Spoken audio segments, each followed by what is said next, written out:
Good afternoon, everyone, and welcome to this professional development opportunity. My name is Joe Schmidt. I'm the Social Studies Specialist for the Maine Department of Education. Today, I am happy to have one of my friends, Peter Piccone from California.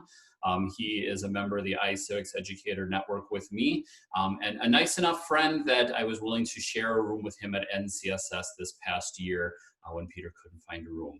But Peter has asked me to go ahead and let him introduce the rest. I just told him I would give the friendly. He's a friend of mine who does really, really good work, and I'm excited that Peter is willing to share an hour or so of his expertise with us. So without any further ado, Peter, please share. Oh, nice words, Joe. Thank you so much. And I'm actually excited to present this to you today. But to get it all started, just a couple of things. First of all, I have presented on this several times over the course of the last few months to the folks at iCivics, to the folks for KQED, PBS, and so on elsewhere. Run this by the folks at Edutopia, who I know really well. And before I do, let's just face it, we're all exploring. Whatever I might say here, it's questionable whether or not it's going to hold.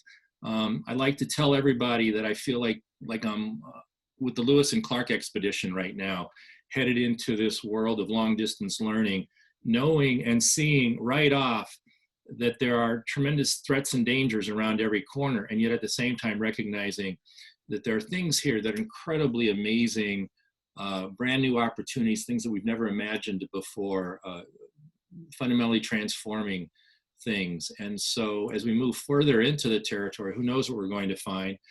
But like many of you, I have been teaching long distance since March 13th. That's when our school shut down.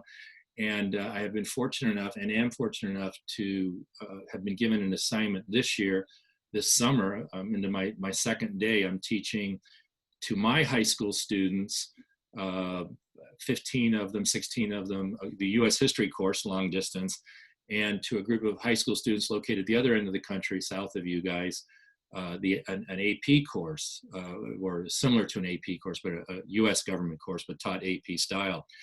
And so, learning a lot even in just the last 48 hours.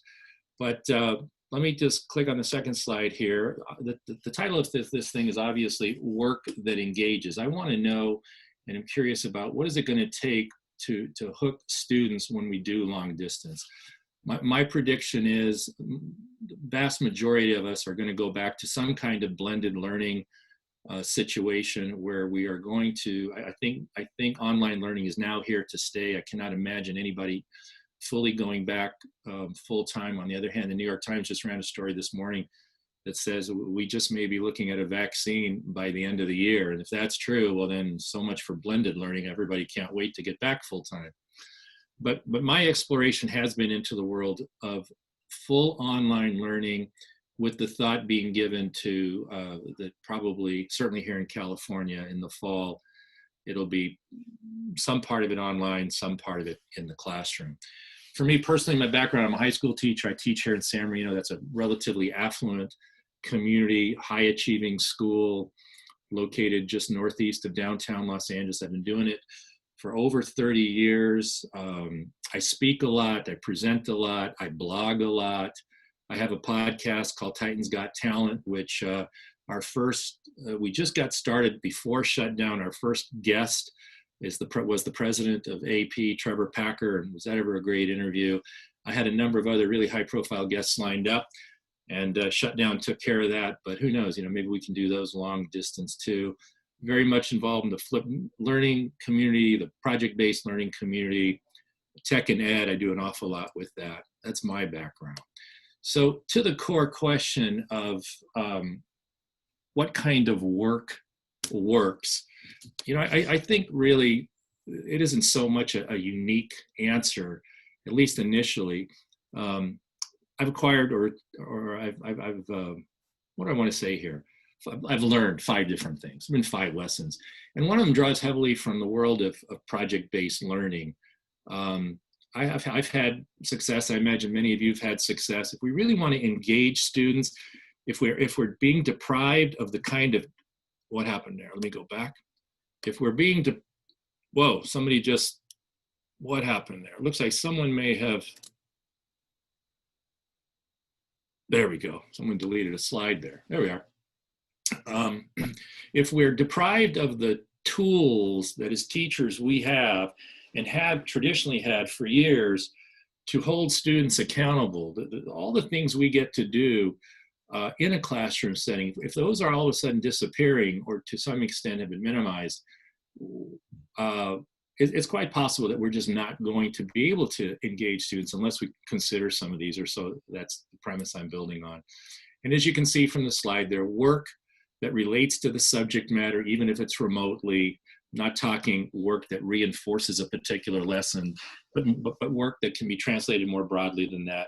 Work that allows students meaningful choice, work that can be shared on the internet. In other words, work that isn't just designed for the teacher and or the students in the classroom, a wall for back to school night. You know, I think when these steps are taken, when a teacher holds students to high standards, to rigor, but then works with the students to achieve that high standard, when the teacher takes on an infinitely more collaborative role, as opposed to assigning the work and then saying it's due on such and such date, here's the rubric I'm going to apply, and when it's collected, I will grade it and hold you accountable to the rubric. When a student has multiple opportunities to reflect on that work, to revise that work, this, I think, is the primary lesson that I have learned, that work that is designed along these lines is the work that engages. And by engaging, what are we talking about? You know, work that students will want to do, work that students will find meaningful to do, work that you may not need to grade at every step of the way in order to get them to do it. That's been the primary lesson. But my guess is, and Melanie and Bo, Jen, Sonia, Leslie, you know, my guess, and feel free to comment here if any of you wish, but that didn't sound so groundbreaking, does it? I mean, imagine all of you at some point are doing some kind of PBL of some sort. And in some ways, this is just a reflection of what's at the core of PBL. But I want to give you some great examples. So does anybody want to comment on that? Melanie, Bo? So I'll comment. So Peter, knowing that we were going into remote learning, I did choice boards for all my students. Mm-hmm. Giving them choice. So that's basically what my remote learning experience has been for my students, and I am third grade. So even for all the all subject areas, even math, science, social studies, everything was based on the choice boards. Mm-hmm. And I seem to have had a lot of engagement with that based on like sending home worksheets and packets that probably they couldn't connect with, rather than doing their choice boards. And they got to share it with me on Seesaw. Right now I'm having them do a Rube Goldberg, just things like that. Mm-hmm. And that was Jen, right? Yes. Melanie, Bo, anybody want to comment here? Yeah, this is Bo up in Aroostook County, Peter. Welcome to Maine. Oh, how nice. Thank you. Glad to be here. Well, I work in a career in tech ed high school, which I typed in after you said all the other stuff. So I am high school, and I'm in a specific part of that world. And it's all about the hands-on for them. So yes, the subject matter, as long as it's relevant. Like we had to do Career Safe, where we get our OSHA 10-hour card for the kids. It's an online OSHA 10. They offered a job interview process for kids, and our seniors do a live interview with our advisory members. Each trade has an advisory committee that talk about best practices in the industry. And it was great to have this online learning where the kids could practice job interviews without actually having people in the room. And it added some components that we hadn't had yet, like the social media stuff. That's kind of new to a lot of us, and incorporated into the 5-hour learning modules. And we're using it as a satisfier for that live interview they used to do with advisory committee members when you could be in a room with somebody. Yeah. Yeah, all makes sense to me. In California in particular, and because I communicate with a lot of teachers nationwide, public schools in particular in this standards movement that we've had for the last 20 some odd years, this is a fundamental shift for many because especially for the more traditional, the argument is this moves us away from everybody being held to the same standard. And yes, at its core, what we're talking about here, lesson number one, is really some kind of personalized learning, infinitely more personalized learning. And so it does challenge those who still are holding to the need for accountability through standards and so on. But if the question really is what engages students, I think that's the first lesson I've learned. My guess is most of you'd say, yeah, that sure makes a lot of sense.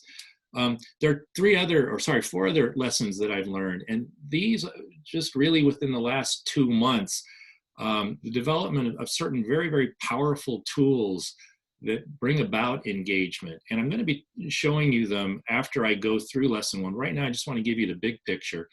Lesson number 2, what I call a token economy spreadsheet. I just could not believe the value of that. And I'm going to just briefly describe it. I played football when I was younger, and I remember winning was important to me, and losing was important to me. Being on the first string team, all of that was important. But when I look back, nothing really was more important. One of the great burning memories of my life was these stickers that coaches would give out if you made a great play, did something good in practice, in any way contributed to the team. I mean, it might have just been some great act of sportsmanship that you showed during practice. And I remember huddled up week in, week out saying, well, I hope I got a sticker for this, hope I get a sticker for that.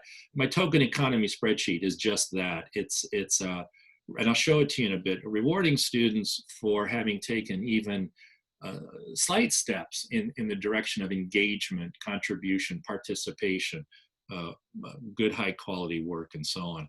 Lesson number 3, also something that has caught me completely by surprise, even here just in the last 3 weeks. When school shut down, I can't even explain how this idea came to me, but I created something called Titans Got Talent. I do know that our school has been very slow to adopt social media as an important element of teaching and learning. And we hired a communications director from a neighboring district whose work I knew very well. And I knew she was going to go up onto Facebook, Twitter, and so on and promote district-wide work. So I said to her, I'd like to promote our local work. We're the San Marino Titans. And I created this thing called Titans Got Talent. It's nothing more than stickers. It's another way of giving students stickers. It's saying, hey, if you produce good work, I will promote it. And I'll click that and show that to you a little bit. Lesson number 4, this one I've known about for years. I'm going to give you an example, but the power to even tell freshmen and sophomores, I write letters of recommendation. And if you produce a good bit of work, and if you're truly engaged in that work, I can describe that work in a paragraph or 2. Whether it really has an effect on a college admission officer, I don't know, but they sure seem to stay focused. And even students, a young man who isn't even really headed for a college where he needs a letter of recommendation, just this past year seemed to really work for me to be able to say I would do that. And then finally, another very powerful motivating tool, the revisioned office hours. I've written about that. I've presented on that. I will share that with you, but basically using office hours not as a place for test prep or help with homework or something like that, but re-envisioning it in a way that it doesn't so much engage students in the work, but it engages them in the class, which then translates them into wanting to do more with their work. So 5 different lessons, but let's just talk about work that engages students. And I've tried here to give you a number of different things that I have just in the last, even in the last 2 months, but certainly in the last several years. And then I'm hoping some of these would translate to non-social studies teachers. I belong to a number of Facebook groups, English, science, math, many of them APs. And when I post up there about the value of the historic fiction letter in a science, what it could be in a science class, or in an English class. I'm really amazed at the number of teachers who light up and say, oh my gosh, I'm going to do this. This works perfect. So it's just the application of things that we do in the social studies to engage students that may have an effect at other levels. Would love to hear the extent to which they could be 3rd, 4th, 5th grade. But civic action projects, I don't think I need to take time to explain those to the group. But any time you give students an opportunity to try to affect policy, whether it's school policy, city policy, county, state, federal policy, it doesn't matter whether they achieve the goal. They're probably not going to achieve the goal. There's not enough time and they don't have the level of expertise. But the mere attempt to set the goal and then to take whatever steps they can in the direction of the goal is something that I find engages a lot of students. I'm going to just stop right there. I think, are there any questions at this point where I thought I saw a couple hands just go up, but did anybody have a question? KnockOff videos, I do want to talk about those. I've been experimenting with those for the last 3 years. I just cannot believe how students take to these. In my world, in the world of high school social studies, middle school social studies, there are a lot of individuals who post to YouTube videos that deliver content. Names like Tom Ritchie, Adam Norris, Kelsey Falkowski, maybe you know some of these guys.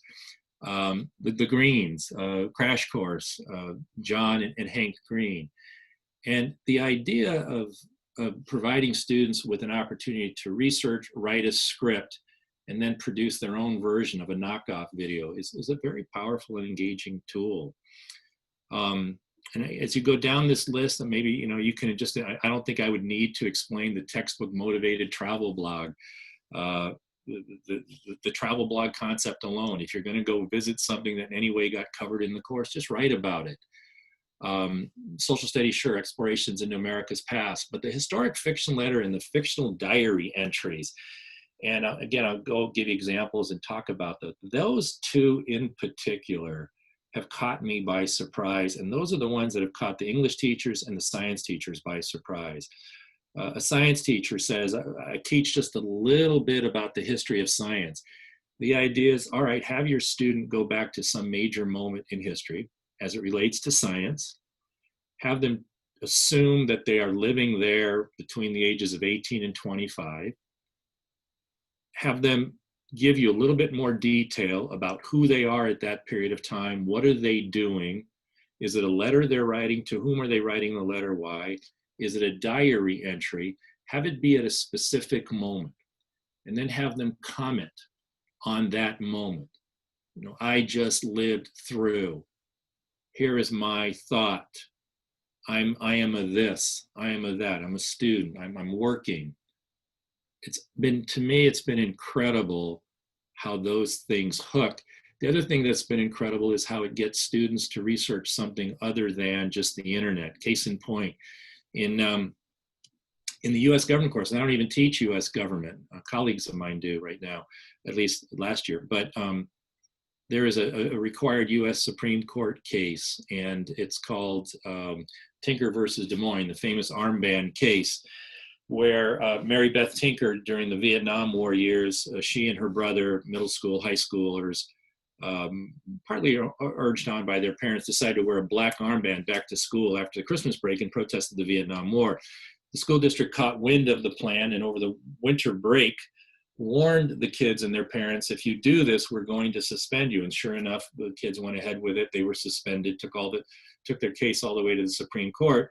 And today we have this core rule. It's still called the Tinker rule, that no matter what teachers say, no matter what schools do, as a matter of law, you cannot suppress speech unless there is a substantive disruption to the educational process, with the word substantive still to this day being defined rather broadly in a way that most of us teachers were not comfortable with. But one of my students decided to write a historic fiction letter, which was simply, I want to know what it would have been like to have known Mary Beth on the day that she heard that she had won her Supreme Court case. Well, obviously that had never been written up before. There was no diary entry. There was nothing. And so what did she do? She reached out to Mary Beth Tinker, and Mary Beth sure enough responded. And all of a sudden the student has this beautiful historic fiction letter writing about how she was at this ice cream store just down the street from Mary Beth's house, how Mary Beth came in, how Mary Beth told her this, told her that. The whole story comes out, what newspaper had just contacted her, and you couldn't help but read it. And you felt like this was a really true friend of Mary Beth Tinker's and was there on that day, except it wasn't. It was all fictional. And of course that, was something the student really wanted to work out. So what I'm getting at here is the different kinds of work, and what does all of this work have in common? And it's the same things I posted up there earlier. You might call this PBL with a few exceptions. The yellow I refer to as alternative writing assignments, because yes, there may be a speaking component, but every one of them, but it may not require a speaking component. Like for example, the fiction letter, the diary entry, but all of them do in fact have a writing component. And all of them go well beyond the traditional. That's why I call them alternative writing assignments. I think I have a link here later on, but if not, if you look up my name, I've written a two-part article for Edutopia, or maybe for KQED, I don't remember which, called Alternative Writing Assignments for the social studies courses. But I think, based on what I've now learned on these other various Facebook pages, that there's great application elsewhere. Third grade teachers, if in California, the Mission Project, if you go to the Buck Learning Institute and you look at PBL, they're in line with a lot of this. The 20-second Mission Project, meaning give third graders a chance to explain where they would put another mission if one were to be built, why they would put it there, let them use their crayons and whatever, and show you how that thing would look. The schools that I've seen do that, incredibly engaging. They just go for it is what it seems like. And of course the computer games, the iCivics games for sure. I'm a big fan of iCivics. And I'll be honest with you, again, if you look up my name and you look up iCivics, I never thought iCivics would work at the AP level. I thought it was somehow beneath them. I thought Kahoot was somehow beneath them.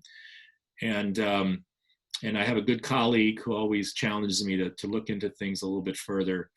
And he pushed me to look at Kahoot and iCivics. And the way that those two things hook kids is still, it's astounding. And I've found computer games in particular, when you allow kids to work in groups of 2 or 3 on a game, or even up to 4 and 5, I think that's been the most interesting lesson I've learned of all.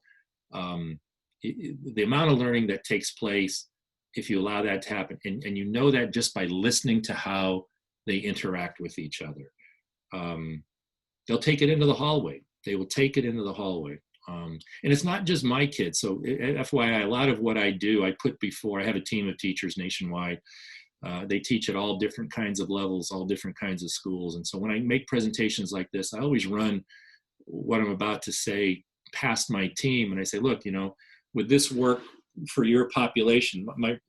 The phrase is, and forgive, but it comes from my principal, does my stuff, whatever I'm saying, will it work in the Ozarks? I have an African-American principal, and he wants all of us to teach in a way that it would work across the board. Though we are high achieving and there are expectations for that, his message is teach so that all kids can learn, not just the kids at the very top, including the kids at the very top of our very at the top. And so I present to you after having explored that feedback and feeling relatively confident that teachers in other areas support to some extent, large extent, what I'm saying. So that's, if you will, the work that engages. What I'd love to do again is just open up. Leslie, Sona, do you have anything you want to add to that? Say to that? Yes, I'm so glad that you paused right there. I was going to almost interrupt you, Peter. Thank you. 2 things that are, actually 3 things that are really coming to mind. First, thank you for the gift of a title of my upcoming book then. That'll be Take It to the Hall. Love the quote. Sonia, write that one down for your quote wall. I love that. I'm struck by the slide that you have up, Peter, and talking about the marriage to writing and alternative writing assignments, because right now there is a pretty big shift going on in Maine, in my opinion. We have a database, a serve list that goes out called Serving Schools, where people can watch job openings. And there's quite a few people who are probably the twilighters who were on the cusp and deciding whether they were staying in or getting out, and COVID has definitely caused that jump, that plunge. And as you look at the listings coming open for a number of social studies positions, whether it be at the middle school level or the high school level, many of those jobs, duties, and so forth in the short summary that's being put on those must have an emphasis on writing for social studies positions. And I'm looking at your list and thinking, gosh, the people who are doing things like this, and as Jen mentioned, using choice boards, which motivated me to put together a choice board for this period of remote learning, having options such as these, and you saying and really validating that even your AP and high school kids are surprising you by making those choices of those writing assignments, when then the kids who say they don't like to write, is so motivating and so validating for me to hear. So thank you so much for sharing that. Thank you. And that was, sorry. That's okay. In my class, I've been having the kids, one of the choices, I'll back up. My students were given an opportunity we talked about creating, oh my good Lord, my brain is mush today. It's only Tuesday. Oh my goodness. Oh, it's because I'm not leaning in and talking like Joe thinks I should. Okay. So my kids were creating a primary source document, and they had options, and they could write journal entries, or they could copy down headlines and discuss, write about what they thought about the headlines, or they could have a collection of memes and then explain the memes. And it was all centered on the COVID-19 pandemic. And when it's all started, I wasn't sure how long it was going to go, but they have their options. What I should have done in retrospect, I didn't want to give too much of it, but I should have said every week, you need to do 3 things, because there's some students who at the end of whenever I check it in, they just jot down a sentence, and they're not really doing this, because I talked about, and we had conversations with the class about how you're living through a thing. Like, this is a big thing that's happening. And that was even before like this next layer of big things started happening. And I wanted them to save this as a primary source so they could look back at it and remember it, so that they had their diary, or they had these letters, or other people could use it to learn about what was happening right now. So that's been really engaging for the kids, because they had some choice in it, and they really liked the memes part of it. A lot of the kids like doing that. And then Jen, we're all giving Jen some encouragement about the choice boards. Or she also had a 30-day photo challenge, and I picked up on that, and I've given that to my students too, which they can then add. They're taking a picture of something every day that's connected to whatever the theme of the day is. It might be wings, it could be patterns, it could be stacks, whatever. And they can include that as part of their primary source document. I loop with the kids, so I'll have them next year's 8th graders. And once we have it more settled in, it's something that I really want them to be able to share and push out in some way online. I'm just not really sure how we're going to do that component too, but that's what I'm doing in my class. Sonia, as you were talking about that, I wasn't going to talk about this because it's not necessarily school related, but right after shutdown, and shutdown for us was quite challenging for a lot of different reasons. I decided to create this other Facebook group. These are the first 2 Facebook groups I'd ever created, Titans Got Talent and this thing called One Day at a Time. And I created One Day at a Time as an opportunity for people to share their coping strategies, COVID-19 coping strategies, but also to express their fears and concerns, anxieties about what we're going through. The very interesting thing that happened there was one, 200 people joined almost overnight. Now, right now, it's as we're coming out of this, it's like 1 or 2 will join every now and then. But there was quite a rush to it too, is how active it is. People post and like and comment. The other thing that was interesting is that people didn't mind sharing their coping strategies, the paintings that they did, what they baked, the art that they drew, the humor that they had encountered.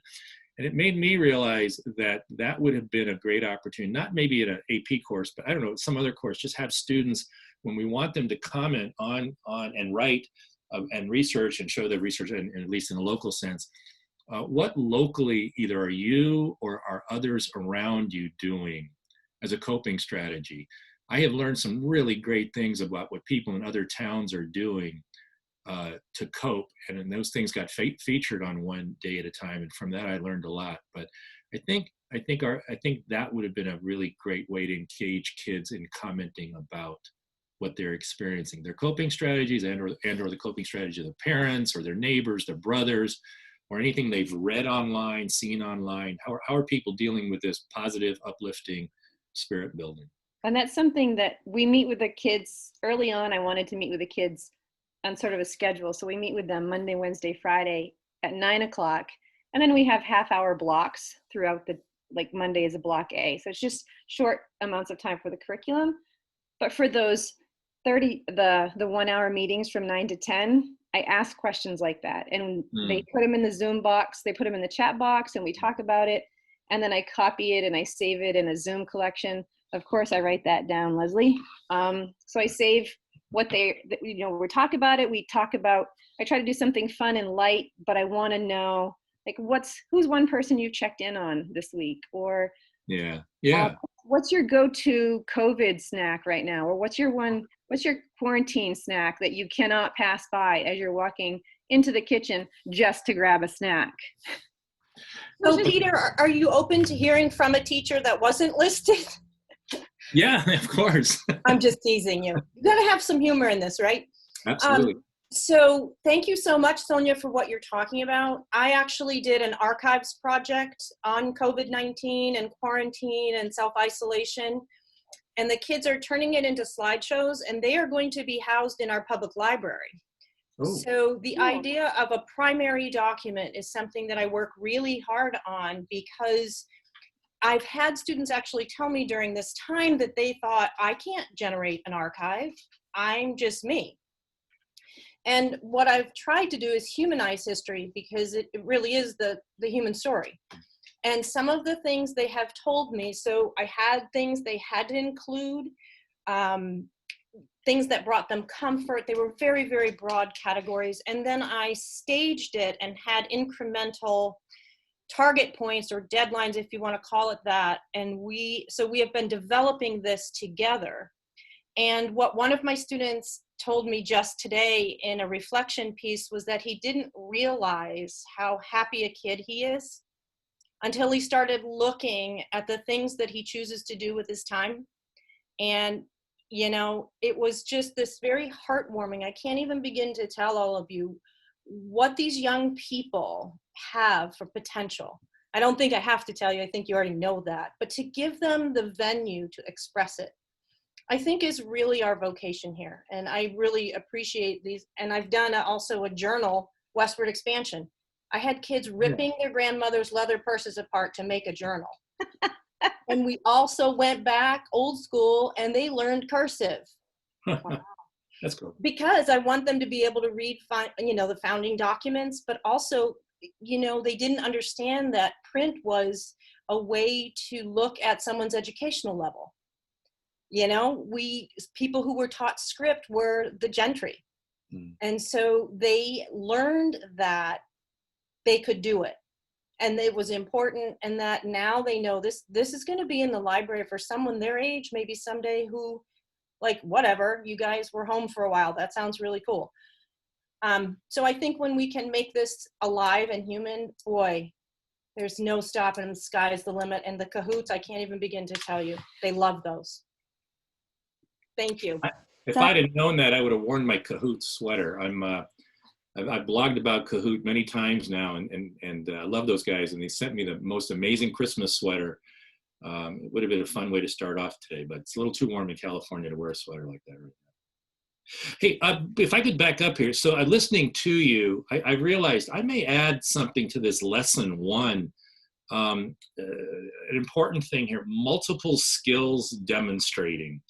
When students can you research, write, speak, use tech and digital media, work collaboratively, et cetera, when they can demonstrate a multitude of skills, that's probably something I should be adding to that. I think that is what's engaging, as opposed to you're just going to give the speech, or you're just going, and there is no tech and digital media. And let's not, and then the other thing, of course, and I really should emphasize, the ability to share publicly. The challenge, of course, how do you share computer games publicly? I've had some success in having them write and blog about it, but that has waned over time. I'm not really sure why. It didn't quite hold the way I had thought it would, but being able to share your work publicly, I think, is a tremendous motivating force when we're trying to engage. So did anybody else want to add something?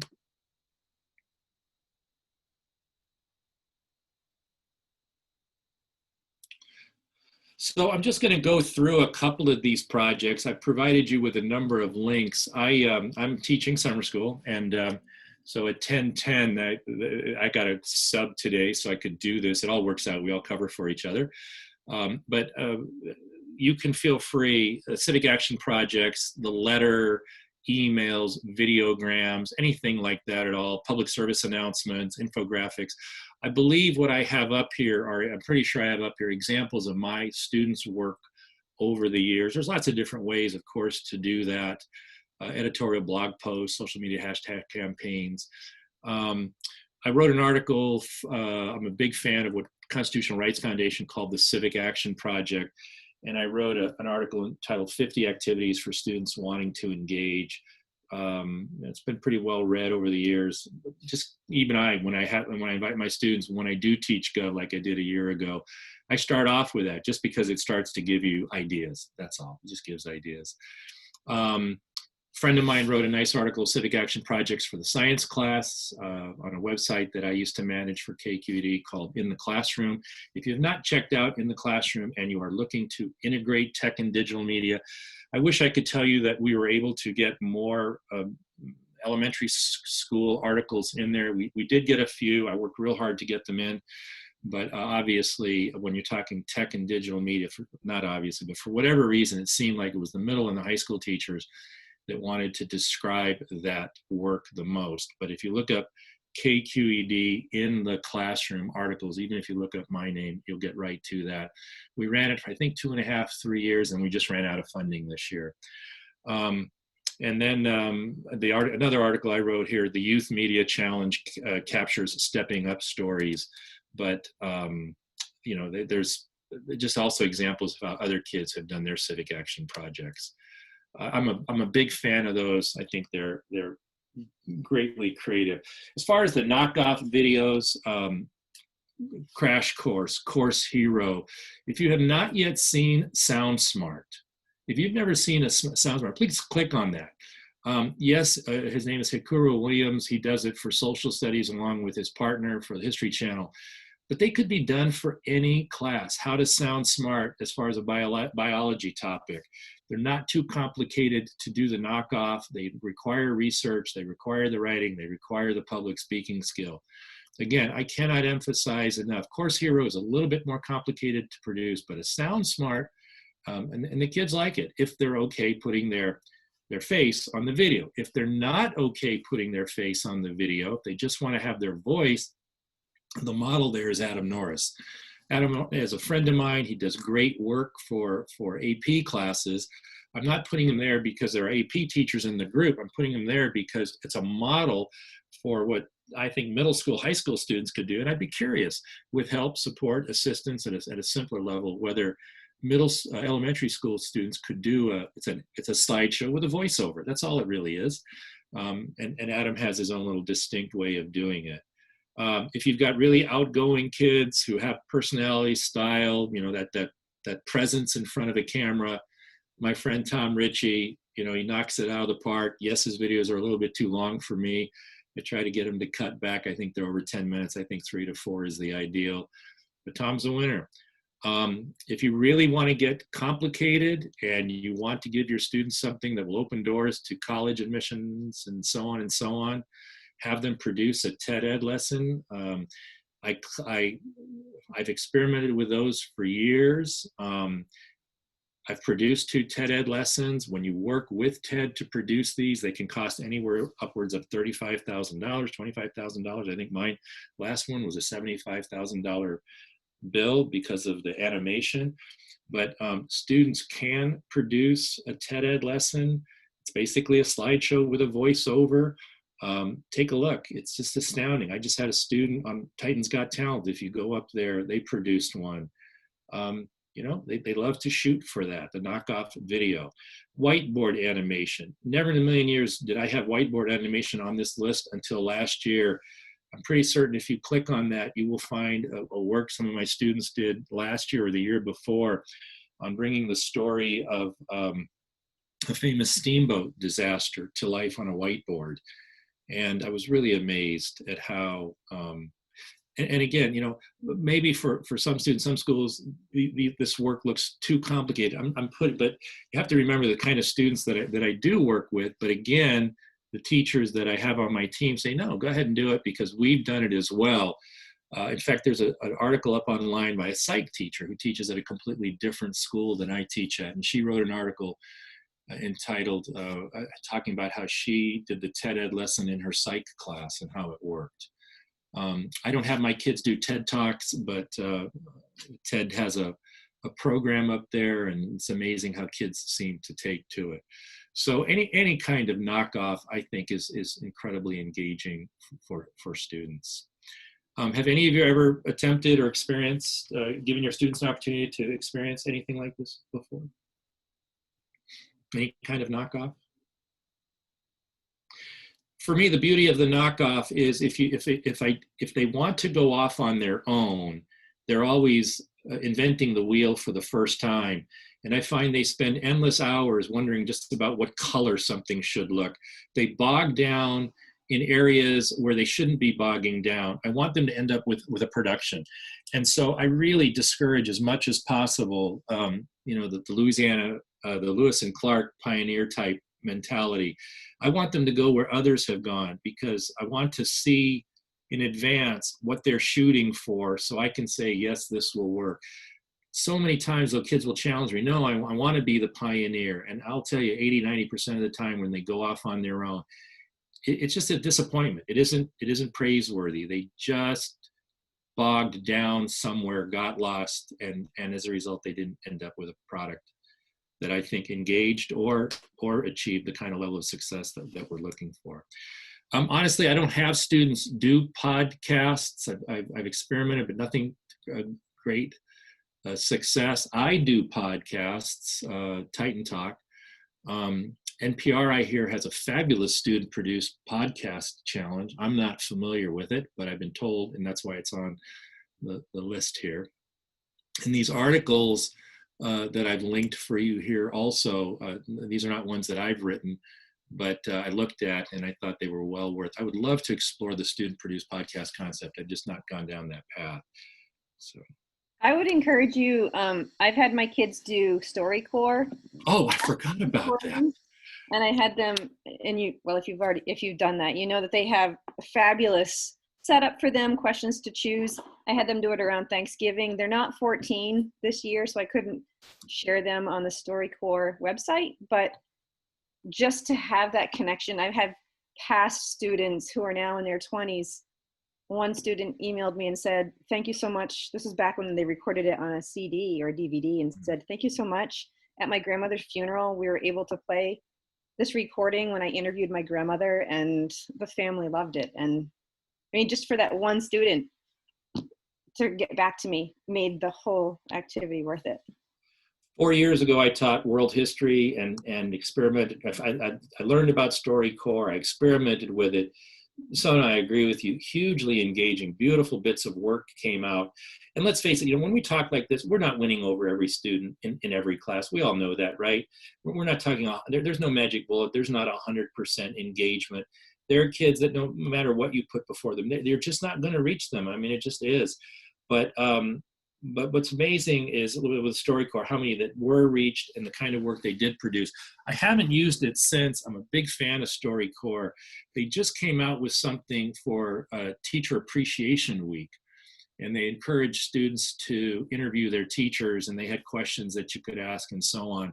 I put that before the students. I didn't have any takers, not in the entire school, but I thought what a great opportunity that would have been. And if you have not yet experienced or looked at StoryCorps, basically your kids are going online, doing an interview, they're learning interview skills, and then the whole thing gets saved in the Library of Congress as a matter of the historical record.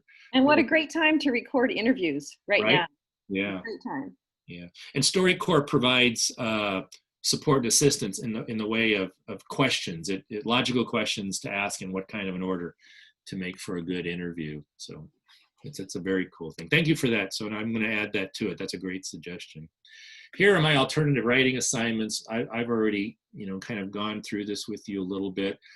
The last one there, the museum wall exhibit pitch, that actually made its way into the California State framework here 3 years ago. But the truth is nobody does it because it takes so much time. I've tried, I've had students, they get engaged, but then somehow it just doesn't finish off. And I've got another group, they tell me right now they're going to have one for me in 2 weeks. These are students who are carrying it over from the school year. I haven't seen it yet, but I think it's a great idea. I would love to see someone show me on YouTube students pitching to museum directors somewhere their idea for a museum exhibit for the director's museum. So it's audience specific. I think it's a fabulous idea, an exciting idea. I just don't see it being done, and certainly not up on YouTube. If you look me up, you'll see an attempt my students made. I hope they're not watching. It was a good, solid first attempt, but wasn't quite there. So what can I say? And of course, the iCivics games. I'm assuming we have everybody experienced with iCivics here. I'm not so sure about the science teachers. I don't know, but yeah. And then all I've done here, the remainder of the slideshow, is these are the questions that have come to me from my team. And some of the questions have been a little sharp, like this first one. And I tried to answer the questions, but this is how this works. I put it out there. And, of course, the questions that came back that were pats on the back or something like that, I'm not going to take the time here. But the better questions, especially, the ones that push me a little bit, I wrote the questions down and then I put the answers up there. That Flippity badge tracker, I've heard that mentioned several times now. I'm not familiar with it. I have not checked it out. I want to. I hear it would be a great way to make my Titans Got Talent go further. But if you want to look those questions over, feel free. And then what I'd like to do here is go back to, I just want to show you this. Let's see if this comes up now. So I've never gone directly to Facebook from a presentation before, not like this. And I didn't think that would work. Okay, so, and I'm gonna lose you if I go back now, right, Joe? I think you'll be okay.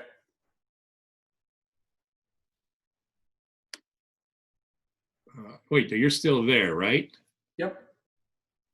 Okay, but I want the work. There we go. Okay, there it is. Good. All right. So I'm so sorry about that, but I do want to talk about that for a little bit. You can take a look at that on your own.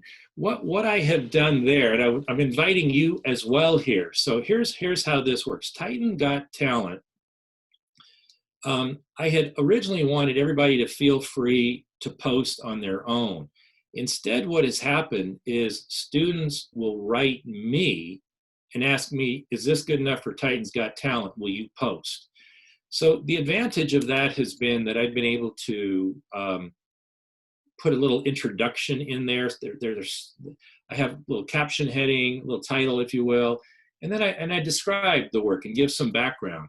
If it's a writing assignment, sometimes I'll quote from the writing assignment. So think of it as I'm curating their work.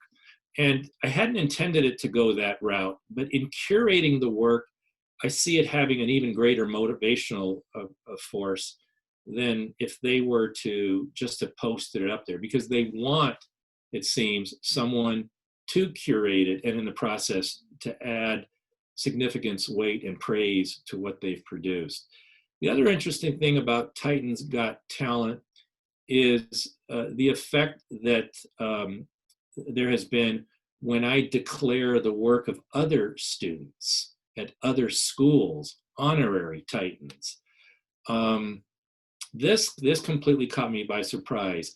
I wanted to give my students a chance to have their work showcased. Obviously, I wanted it to serve as a motivational force, but I was surprised at how much it went there. But I also saw on the internet great work of other students at other schools. And so I declared them honorary Titans. Well, there have been students who have said, I can do better than this, watch this. But then there have also been teachers who've taken offense to it because they say, well, my students aren't producing work like that, so you're showing me up. And yet admin has said, well, then get your kids to produce that kind of work. So it's also had a motivating force on teachers, although the motivating force has resulted in a few knives being dug into my back. Do I continue to declare other teachers as honorary Titans and showcase their work? Absolutely. And I would love, I've got 10 minutes with you guys before I have to go back and teach my class, but we have a full 10. But I would love to have you, any of you, send me something that you have done, anything you've done in your class, anything, something that shows off your talent. And I would love to post it up there, whatever it is. And it doesn't, let's face it, I have students who have work up there. It's their talent. It doesn't achieve a super high level. You'll see errors, glitches, this and that all over it. But they believed it was their very best effort. And I can second, it was their very best effort. And so it went up. It went up. And the best story I have of all is a young man with a learning disability, and he was our school mascot for 2 years. And he contacted me saying that Titan Got Talent inspired him as the school mascot to create a Facebook page, so that he could try to lift the spirits of teachers and students. And he asked me, all but begged me, it was hysterical, to showcase him in his mascot outfit. And he even insisted I use this picture as opposed to that one. It meant a lot to him. So, okay, so we did it. I'm going to just do one more thing for you here. So let's go back to the beginning. We talked about the lessons. My token economy spreadsheet, really, it's nothing more than stickers. I put down all the students' name. I share the spreadsheet with the students. I had 127 APUSH students this year. And the entire, while we were away from school, the 2 months, I didn't give out a single grade. I didn't require a single bit of work. We have a no harm policy. To me, no harm meant no harm. It didn't mean teachers being sneaky and trying to create accountability in a way that threatened a kid. The only thing I did was, for any step a student took in the direction of producing anything, I gave them a token. The token was by way of color. It was by way of the word yes, a plus after the word yes, a link to their work, that sort of thing. That's all I did. And at the end of every week, I'd say, so did I miss anybody? If so, send me an email. And the reason I found this to be powerful is because I'd have students say, I talked up in class today and I didn't get the green bar. Can you make sure that you highlight the green bar? Or, I really spent some time researching this topic and you didn't put my name in green. Can you put my name in green? And I thought, wow, okay, that's how I felt in football. And so it must have an effect. But that was the token economy. The other one I want to talk about is the re-envisioned office hours. what a surprise this has been. The article I wrote was how I was planning to do it. And I don't usually like to write about something I'm going to do. I like to write about something I have done, but I decided to risk it this time. And it is a risk. So I wrote about the fact that at the beginning of all of this, in my school district, we were told 90 minutes of office hours once a week. And within the first week, nobody was doing it. Students weren't showing up, the teachers weren't showing up. And I had one teacher say to me, I'm not showing up. This is the easiest money I've ever earned. They owe this to me. Now, I'm not a totally self-righteous guy, but that somehow got under my nerves. And I thought, well, wait a minute. Okay, isn't there anything we can do? And I don't know, it just pushed me a little bit. So I thought, well, what if I turn the office hours into, in essence, what I would turn my classroom into on a rainy day? So the re-envisioned office hour is really nothing more than that. It's come to my room, long distance, just as you would on a rainy day. However, I'm going to add a little structure to it. I'm going to start off by asking you, how are you? What is your coping strategy? Let's discuss that. I'm going to bring some special guests in. I brought Tom Ritchie in. I brought Adam Norris in. They met with the kids. I brought a middle school teacher in who was very popular and played AC/DC rock songs on his guitar from his garage studio. We had activities. Somebody showed us how she plays the kazoo. We heard wonderful stories. A girl told us she wants to play the piano for Titans Got Talent. And sorry, the violin, clarinet, I can't recall, with her father. And I said, really? She said, yeah, and here's why. She said, I was quite good when I was younger, but my father was a professional and he drove me so hard that I quit. And it's been a source of tension in my home ever since. She was apparently 8, 9 years when she quit.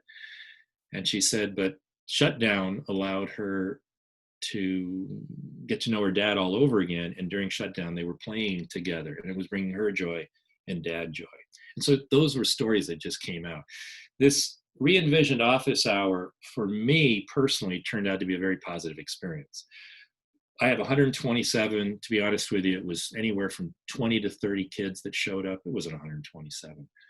But the bonding that took place there, the tone, the thank yous that I got after it was all over, that was quite surprising. But the other thing that was surprising was when I described it on the Facebook page, when various Facebook pages, and when I shared it with the teachers at my school, it was surprising the number of teachers that came back with heat. This is risky. This oversteps the bounds. You're calling on teachers to be something that they're not, friend, companion, blah, blah, you know, all this sort of stuff, counselor. I checked with my association. They said, well, here's the deal. When a teacher does something like this, it's not covered by the association. We love the idea, but you're kind of out there on your own. But my administration is the only reason that I did it, because my principal encouraged it. I came up with the idea and he said, go for it. He had some reservations. I addressed those reservations and he gave me the green light. Otherwise I would never have done it. So I had his backing. But I'm going to do it again this summer. I'm going to do it again in the fall. I'm curious what the life of it would be. But it was a nice way to get to know the kids as you get to know them on a rainy day. And it did seem to serve a purpose in getting them to want to produce more work. Clearly, the kids that came to office hours were the ones that were making the extra effort to engage in the work. And I'm sorry, I chatted way longer at that point than I wanted. I want to have about 10 minutes left over. And I'm so sorry, but I do have to go back at 10:10 or 11:10. Joe, can you, I didn't put my email on here. I'll do that right here. Feel free to email me if you want. So Peter does have to run. Is there any last second questions for the good of the group that's really essential for everybody to hear? I'll also, I put my Twitter up there. I also put my telephone number up there. Feel free. Sometimes it's just easier to talk things over if you wish. Anybody have anything? I can be late. I'm the teacher. Yeah. Thank you so much for the Schoology, not Schoology, for the StoryCorps suggestion. Thank you so much to those of you who, as I was listening to, I came for the getting my brain to decide to include multiple skills demonstrating as work that was engaging. I think there were a couple of other things. I wrote notes down here that I wanted to say thank you for, but I'm just not able to pull it all together right now. But I got very inspired by some of the things I heard, and I'm going to add them to the slideshow and to the presentations. One of the things that I've been doing, Peter, you're talking about checking in with the kids and just having informal conversations. The kids respond to a would you rather every day. And you can Google would you rather questions, and they have to, it's how I start my class off in the classroom. So would you rather eat a dead fly or a live worm? And they have to answer and explain. And it just like, it's an easy way to start off conversation, and it's like there's no right or wrong answer, and it's just a really fun way to kind of get to know the kids more. I would love to see, so you're talking rapport there, really, right? How do we build rapport? I am working on a rapport article, how to build rapport in an era of long distance learning. Honestly, I was supposed to have it done 2 weeks ago. I didn't get it done. I'm stuck. Writer block, big time. That's a nice thought. I'm looking for somebody to give me a lot of good thoughts like that. That's another thank you. I'll add that. I'm all about the rapport and connections with the kids, so. Maybe you should write the article. Send a pitch to Edutopia. They want that piece. Or let's collaborate. But I need those kind of things. I'm not that kind of guy, but I want those sorts of things because I think they're really important when we talk long distance. Mm-hmm. You don't need to necessarily do them when you're face to face, but I think they really are necessary when you do long distance. So, because you have to have something. Sorry. Oh, go ahead. Jen, sorry. Yeah, so I just want to piggyback off your redone office hours. I am available for my students. We do a morning check-in at 9, and then I also offer an afternoon session. Wow. So I'm available all day long. So in the morning they come in and we just do our morning meeting. I mean, I teach 3rd grade, so they're 8 and 9 years old. They're still little, and we do our morning Zoom just as if it was morning meeting, and we were still sitting on the carpet, and we still all share about something either on the weekend or something that's going on at home. Often I'll read them a story, and then if they have questions about the work, a lot of them have gotten up early. If they have questions about the work that they've done, we talk about it then. And then if they want, they're allowed to come back in the afternoon, and it's the same thing, just like you said, treating it like, and it's almost like indoor recess. Yeah. I'm on, but I mute myself and I just let them talk. Like they can, the other day they were drawing flowers and they were like holding up markers, and the other kids were picking out the colors, and then they were drawing things, and they were playing Pictionary. And I just shut my mic off and just monitored it and just let them do whatever almost whatever they wanted. I had to step in a couple times because they weren't taking turns, but like, that's exactly what my office, that's my office hours every day.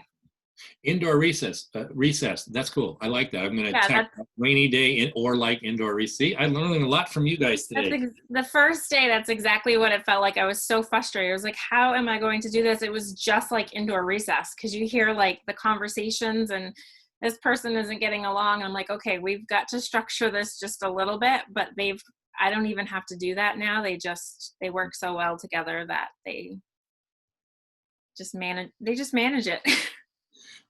Thank you so much. Maine teachers, I belong to a lot of groups, and I've come to realize the reason I do that, and I hear from a lot of teachers, is obviously because I think I have something to share, but also more importantly, the more I do of this, the more I learn. And I've been in this for 30 years and had a chance to retire this year, but you can't feel like Lewis and Clark and retire. I have to be able to explore the territory now. But so it's just a great opportunity to hear from you and add all of this to the presentation. But if you have something, even if it's none of this really works for whatever grade, whatever class, any feedback at all, email me, call me, whatever. I would love it, especially at the elementary school. To me, that's the big unknown, and obviously always math and science. Those are. Is there do certain rules for social studies work for other grade levels, other areas of learning? That's what I always want to know, and I would love to hear from you. Well, Peter, I know you have a very busy schedule, but I do have some elementary teacher leaders. If there was a time that you wanted to help coordinate, I would be more than happy to reach out with them and give you a smaller group of what I think are some really, really good elementary teachers. Oh, Joe, I'd love that. You know that. Yeah, that'd be great. Unicorns. My unicorn. You're not elementary. Sona, that was funny. You leaned forward and looked down. You're aware that Joe is down below you, right? As he should be. You remember that? I know you're all too young, but what was the Hollywood Squares thing? You know, they used to lean, right? That's what it looked like. It looked like you were, don't take this wrong, Joe, like she was leaning forward to talk to one of the lower squares, you know. Getting that down. That's a quote. So is this like a Zoom cast system or something? Wow. I really enjoyed meeting with all of you. Thank you so much. This was wonderful. And Joe, I might have to do what you're doing for California. I don't know. Or this is nice what you're doing. It's amazing. It has been amazing. Mm-hmm. Well, I keep saying I'm just very lucky to have good relationships with some amazing people across the country. I just put out the call for help, as you're aware of, and good friends came running. Check, I love it. Guys, I'm so sorry. I do got to go. I can't be more than 5 minutes late. I'll get a tardy, okay?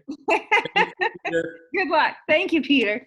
Thank you. All my best to everybody. And what does my daughter say? My daughter is an English person, so she says it has to be done in threes. Stay healthy. What are the two we always say? Stay healthy, stay safe, and then she's tacked on stay sane. Stay sane, for sure. Yes. Stay sane. Yeah. That's all. Bye-bye. And thank you again.